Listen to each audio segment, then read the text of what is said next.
su permiso, señor presidente, buenos días a todos. Pues la reforma electoral ha sido objeto de una serie de ataques, de una estrategia claramente diseñada desde las oposiciones, construida a base de falsedades. De inicio les diría que se reforman 5 leyes: la Ley General de Instituciones y Procedimientos Electorales, la Ley General de Partidos Políticos, la Ley Orgánica del Poder Judicial de la Federación, la Ley General de Responsabilidades Administrativas y la Ley General de Comunicación Social. Y se emite una nueva Ley General de Medios de Impugnación que consta esta de 70 artículos. Por primera vez, con la Ley General de Medios de Impugnación se regula ya que haya solamente un organismo que sea el encargado de resolver sobre todas las impugnaciones que se presenten durante el proceso electoral. Ahí no es cierto que se le quiten facultades al Instituto Nacional Electoral o al Tribunal Electoral. Por el contrario, desaparecen las facultades que tenían las juntas locales o las vocalías locales y se concentran todas en un solo procedimiento sancionador que será regulado por la dirección respectiva en el Instituto Nacional Electoral.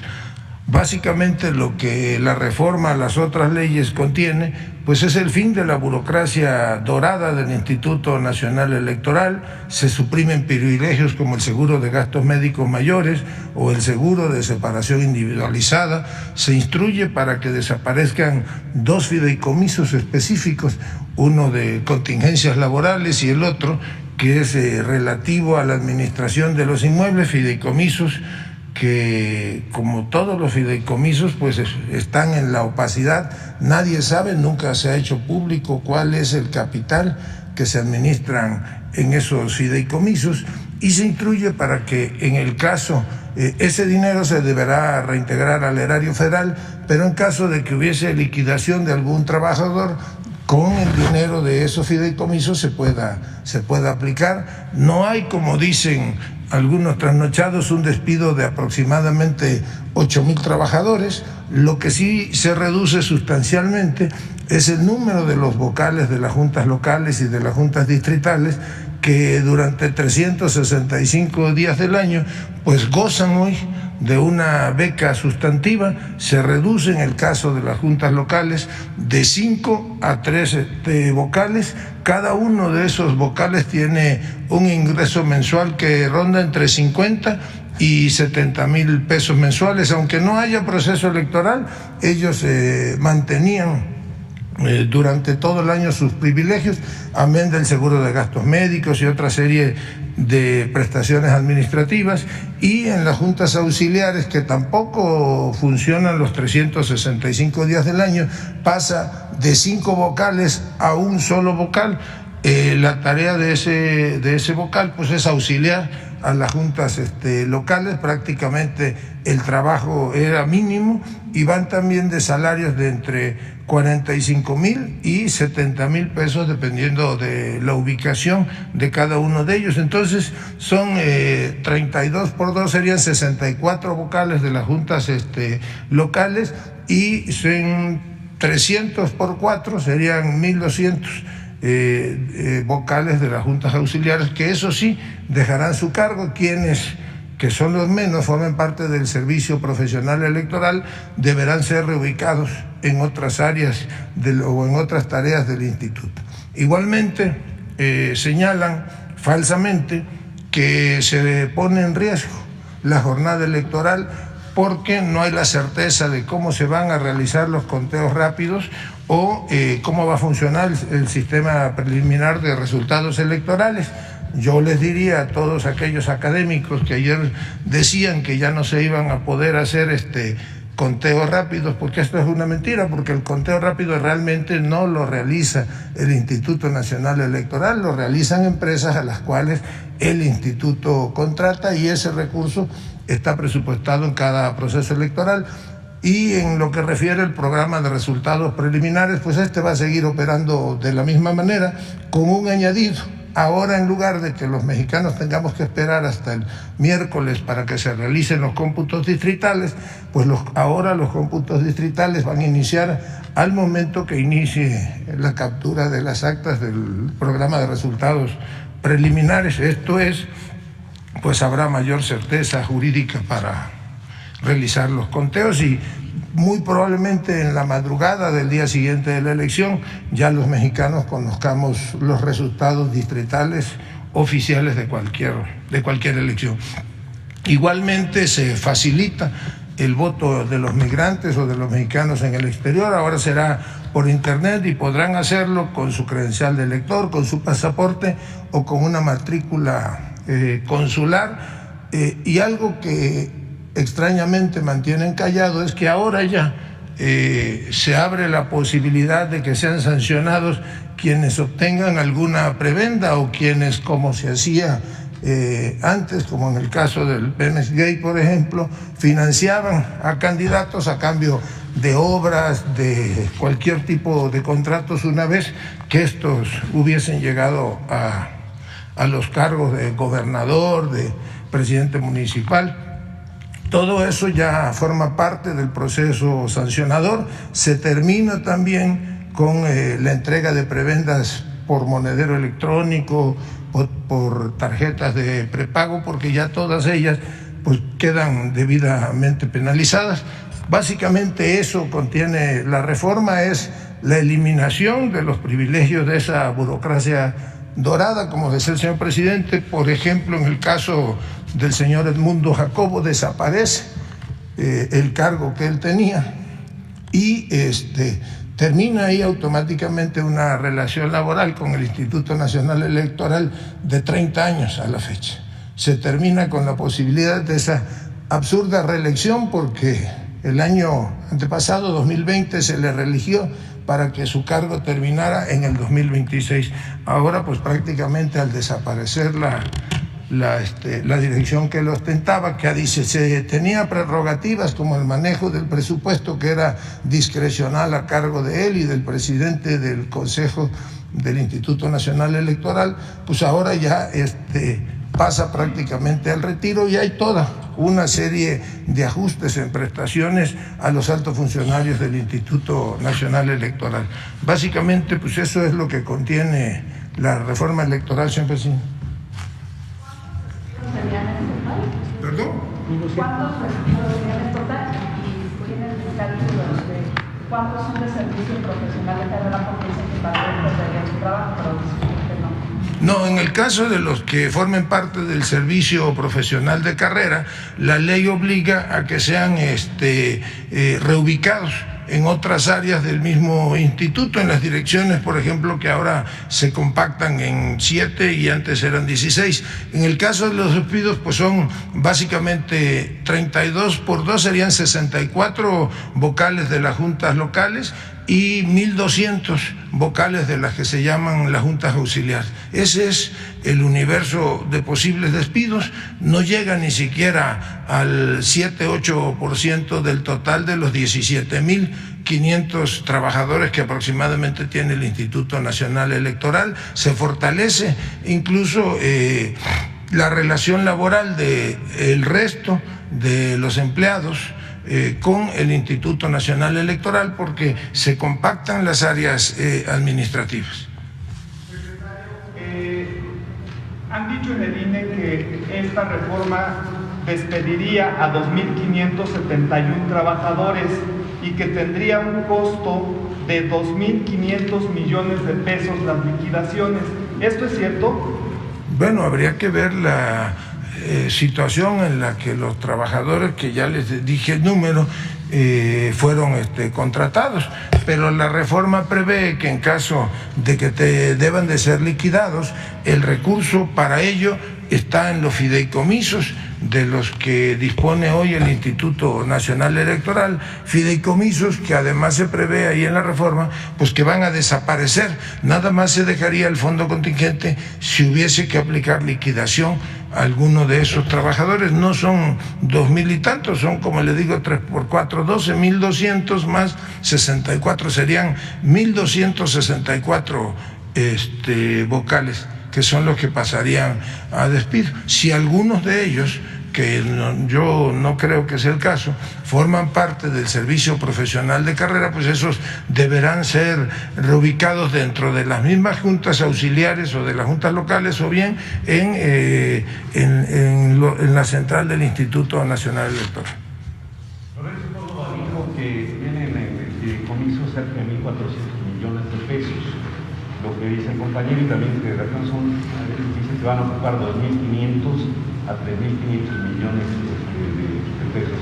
¿El gobierno en un momento determinado los apoyaría o solamente con lo que tengan en esos fideicomisos?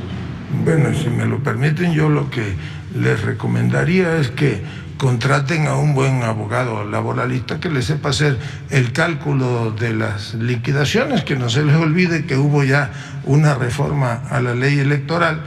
Ahora se habla incluso de que Lorenzo Córdoba recibiría una especie de bono de marcha de 12 millones de pesos, y estuvimos haciendo una corrida, y en el caso de que hubiere de liquidarse, pues la cantidad a la que legítimamente tiene derecho es mucho menor a eso. No sabemos cuánto hay de dinero en los fideicomisos, tampoco, pues nunca han informado de ellos. Sí sabemos cuáles son ellos, y estamos analizando la posibilidad de, vía la Comisión Nacional Bancaria y de Valores, solicitar la información y que se haga pública la información del monto que en efecto tienen esos fideicomisos. ¿Habrá auditoría a los fideicomisos? ¿Perdón? ¿Habrá auditoría a los Bueno, pues los fideicomisos se rigen por las reglas del mercado financiero. Primero hay que ver cuáles son y pedir en todo caso al comité técnico que informe de la situación financiera. Hay que ver en qué banco fueron contratados. El banco tiene el fiduciario tiene una responsabilidad a la hora de administrar los recursos. Lo que nosotros sí pediríamos a la Comisión, a través de la Comisión Nacional Bancaria y de Valores, es que esta información sea pública, que sea transparente y que los mexicanos puedan finalmente conocer el monto de los multimillonarios recursos que tienen en su guardadito hoy el señor Córdoba y el señor Jacobo, que eran los que manejaban los recursos del Instituto Electoral.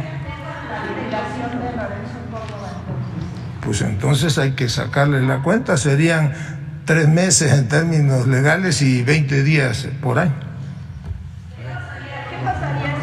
¿Qué pasaría si prosperan las acciones de inconstitucionalidad? Pero no es un asunto laboral, porque ojalá y los trabajadores mexicanos,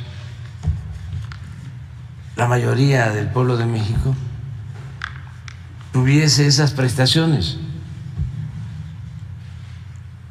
Es que además de esas prestaciones ordinarias,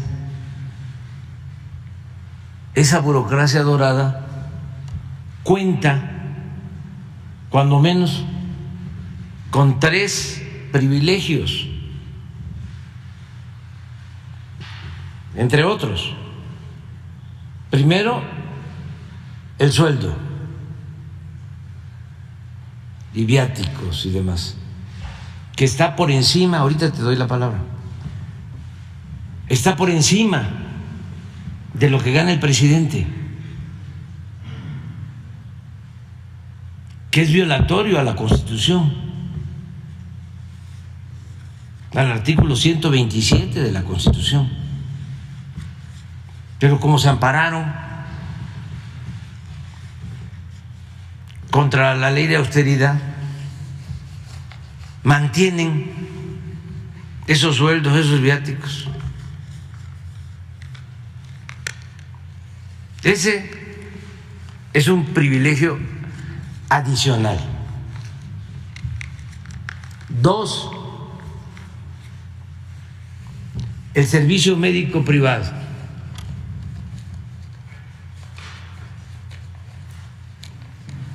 No es el Seguro Social, no es el ISSSTE.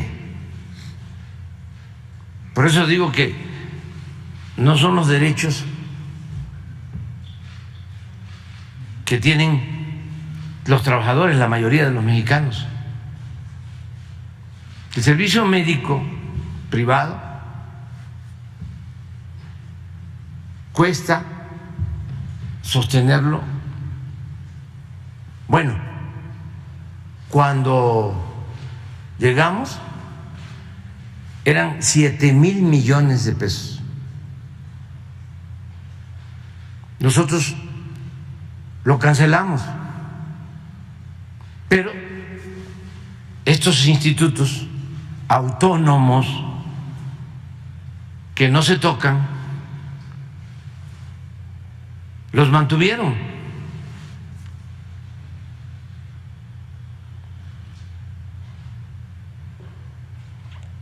Y no se sabe a cuánto asciende este seguro médico privado. Les he dicho, porque me consta de que anteriormente se hacían hasta cirugía plástica. Una vez llevaron a un alto funcionario del Poder Judicial a un hospital para hacerle una cirugía plástica y hasta comentó su esposa al médico y a la enfermera: me le deja la naricita como la del licenciado Peña. Y todo esto a costillas del erario, pagado por el pueblo de México. Por eso nosotros cancelamos ese servicio médico privado. 2, 3, todo esto incluye al señor Jacobo, a Lorenzo Córdoba. 3, se dice, se va a liquidar, y de acuerdo a la Ley Federal del Trabajo son 3 meses de sueldo por año de antigüedad. 20 días por año. 20 días por año. No, es que tienen una caja de ahorro especial en donde con el presupuesto público se les entrega una cantidad mensual que van ahorrando. Y este señor Jacobo, ahora que va a salir, se lleva todo lo que ahorró. O sea, si está ganando 160,000 pesos mensuales, puede dejar 10,000 y con el presupuesto público se le aporta otros 10,000, ya ahorró 20,000 pesos mensuales. Cuando termina su función o lo cambian, se lleva todo ese ahorro. ¿Cuánto costaba mantener esa caja de ahorro especial? Cuando llegamos, 6,000 millones de pesos al año, y la cancelamos. Pero estos se ampararon.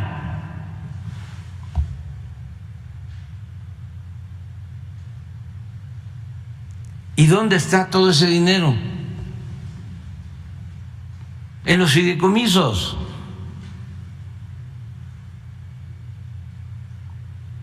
¿Y cuánto es ese dinero? Enigma. No sabemos. Y tenemos derecho, todos, a saberlo. Ojalá y hoy aclaren esto. Pero Pero no solo son los fideicomisos del INE. El Poder Judicial tiene muchos fideicomisos, también con miles de millones de pesos. Con lo mismo, llegan a ganar los ministros hasta 600,000 pesos mensuales, sumando sueldos y prestaciones de todo tipo. Y lo mismo, servicio médico privado y fondo de retiro.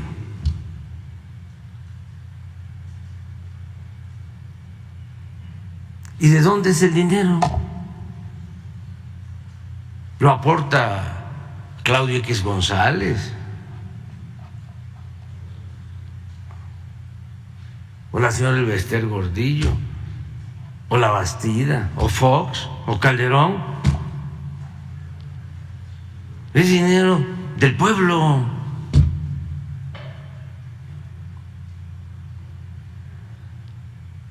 Ese es el fondo del asunto. ¿Para qué le andamos dando vuelta? Que engañen, pues eso es otra cosa. Pero este es el tema, que si lo tratamos como si fuese, a ver, el despido de un trabajador, ojalá y los trabajadores recibieran todo esto. No, estamos hablando de una élite. Los tienen o los tenían que maiciar muy bien para tenerlos a su servicio.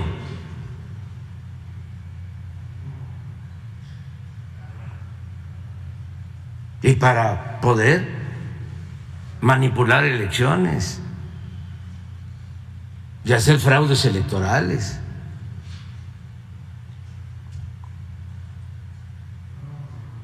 Entonces, por eso el malestar, pues, la mayoría de ellos fueron los que avalaron el fraude del 2006 y fueron los que decidieron de que no se había rebasado el tope de gasto de campaña en la candidatura del licenciado Peña Nieto, que después salió que el secretario de Finanzas en esa campaña por parte del PRI era el que después fue director de Pemex y que habían recibido dinero de Odebrecht para la campaña y habían obtenido recursos de todos lados. Pues eso son los funcionarios, es el Jacobo y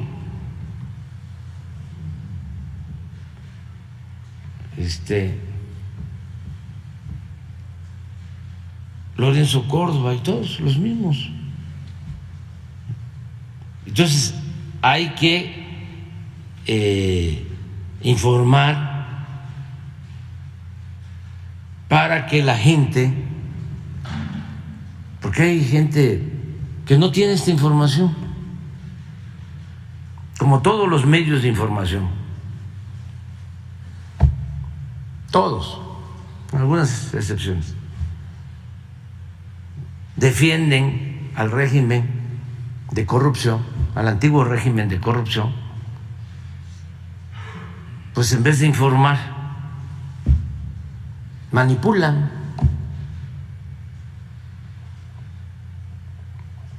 Entonces, vamos a estar aquí replicando, haciendo uso de nuestro derecho a la réplica. ¿Prosperan los actos de inconstitucionalidad en la Suprema Corte? No sabemos, pueden funcionar, pueden prosperar, porque pues, la Corte está... Ay, nanita. Es un poder, ayer lo dijimos, plagado de corrupción y al servicio de los grupos de intereses creados. Pongan a la mayoría de los jueces, deben ser 1.500, ¿cuántos hay? Más de 1.500. Como 2.000, y magistrados y ministros, a la mayoría, no a todos. Pónganlos así. Todos así. Y el pueblo atrás. Todos dándole la espalda al pueblo. Y viendo a los machuchones, a sus jefes. Porque pues no fueron electos por el pueblo. En la época de la República Restaurada, en la época de Juárez, de Lerdo, se elegía a los jueces, a los ministros de la Corte, eran electos por el pueblo. Esa es la esencia de la democracia en Estados Unidos, lo que reconocía como un gran avance Tocqueville es de que los jueces eran electos. Bueno, todavía en el juicio de García Luna, que eso viene de atrás, el jurado está integrado por ciudadanos. Y hubo un día ahí que se rebelaron, hicieron una huelga porque no les pagaban. ¿Y saben cuánto era la paga?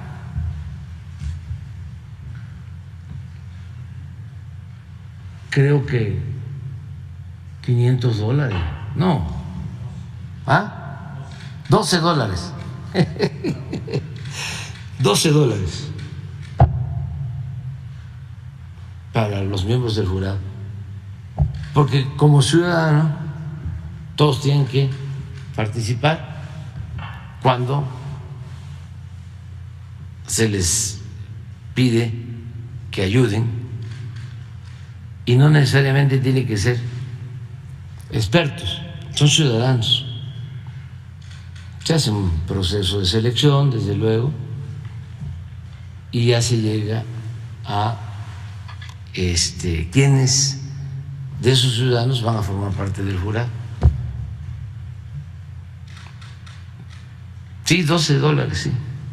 Y si no les pagaban los $12, y entonces dijeron, no, pues se interrumpe. ¿Cuántos miembros del jurado fueron? 7. 12. Sí. Muy bien.